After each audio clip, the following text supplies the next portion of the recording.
Maka muncullah Syekh Yasin, Ahmad Yasin. Syekh Yasin ini menarik. Beliau berangkat ke Mesir tahun 1155-56, belajar di Al-Azhar. Ditangkap oleh rejim pada masa itu karena diduga ikut dengan gerakan Ikhwanul Muslimin. Dulu Jamal Abdul Nasir itu sahabatan dengan Syekh Hasan Al-Banna, sahabatan dua-duanya itu. Cuma karena beda pandangan politik, kemudian beda pandangan, maka gerakan Syekh Al-Banna kemudian dimatikan. Singkatnya begitulah. Dianggap kemudian menyimpang karena masalah politik dan kita nggak ikut-ikut ke sana. Singkatnya bagaimana? Syekh Yasin datang tahun 50-an ke sana, kemudian ke Al-Azhar, ditangkap, dikira gabung ke gerakan Ikhwanul Muslimin. Beliau bingung, nggak tahu kok ditangkap. Setelah kemudian diteliti, diidentifikasi, ternyata nggak terlibat. Tapi dari situ kemudian beliau mengenal lebih jauh. Ikut ke situ, ikut gerakannya, ikut kemudian apa yang dilakukan dari gerakan-gerakan tarbiyahnya sampai pada tanggal 14 Desember tahun 1987 ketika melihat realita tidak ada yang berjuang lagi, sementara anak-anak ditawan, perempuan dibunuh, orang di jalanan ditembak begitu saja, masyarakat dipecah belah, Al-Aqsa semakin digali semakin dekat, tidak ada yang mempertahankan, sementara dunia Islam di luar tidur semua. Maka beliau membentuk dengan sahabatnya 6 orang. Termasuk di situ ada Syekh Dr. Abdul Aziz Ar-Rantisi, dengan beberapa kolega yang lain. Maka didirikanlah gerakan Harakah Muqawamah Al-Islamiyah, disingkat dengan Hamas namanya. Itu yang sekarang jadi trending topik itu. Maka dari tahun 80-an itu mereka dididik oleh Syekh Yasin dengan Al-Quran. Diajarkan kepada mereka tentang kisah-kisah ini. Bagaimana perjalanan Yahudi, karakternya bagaimana, sifat penakutnya bagaimana, cara masuk ke mereka bagaimana, seperti apa gambarannya, dan dihitunglah siklus 40 tahunan. 1987, 40 tahun ditambah itu berapa?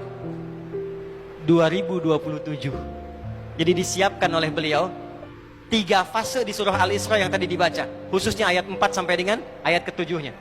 Wa qadayna ila bani Israila fil kitab la tufsidunna fil ardi marrataini wa la ta'lunna 'uluwan kabira. Bani Israel itu kata Allah sudah tetap perjalanannya dari sejak generasinya ini berjalan selalu merusak dan mewarisi karakter-karakter tadi. Maka apa yang terjadi? Kerusakan akan terus dibangun sampai ada kemudian ketiga fase. 3 fase ini sudah selesai 2, sekarang masuk yang ketiga.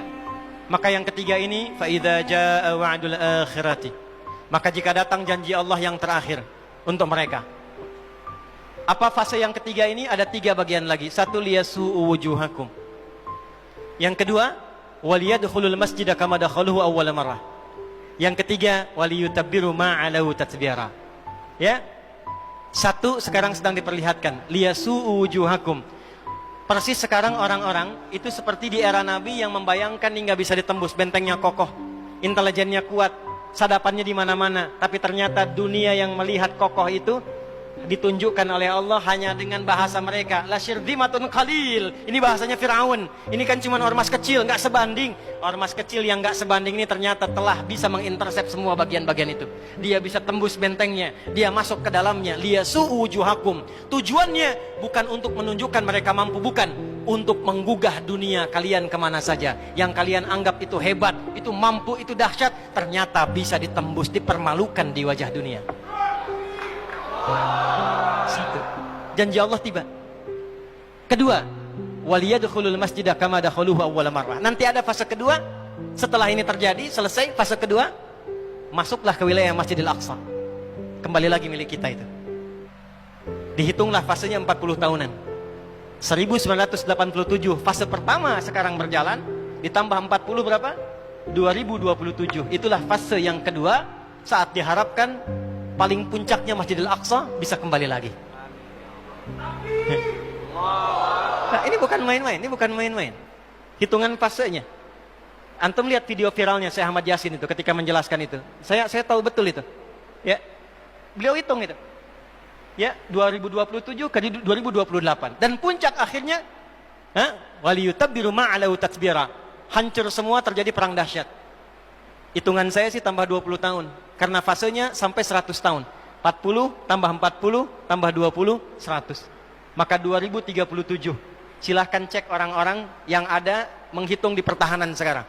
Antum tanyakan pada yang di Lemhanas, pada di macam-macam.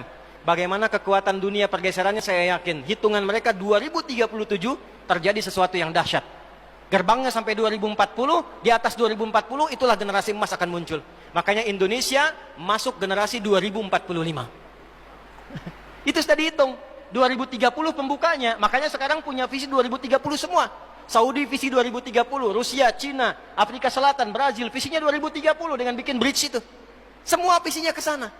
Dan yang paling dahsyat, hitungan itu secara spesifik isyaratnya sudah ada dalam Al-Quran. Dan ini bukan ilmu utak-atik, bukan viral TikTok. Ingat, ini sudah sejarah yang berlangsung dari penelitian masa lalu. Maka wajar kalau sekarang mereka takut dikepung. Kenapa? Karena ketika Hamas datang dengan pasukannya darat, laut, udara, itu mempraktekkan surat Al-Hasyr yang sudah mereka pelajari bertahun-tahun. Datang lewat darat, lewat laut, lewat udara. Takut mereka semua. Maka dikontaklah kemudian kolega-koleganya. Datanglah kapal induk 2 dari Amerika. Satu lagi datang, Inggris datang. Kemudian Kanada datang. Jerman siapkan pasukan. Kenapa? Karena trauma dengan pengepungan. Satu.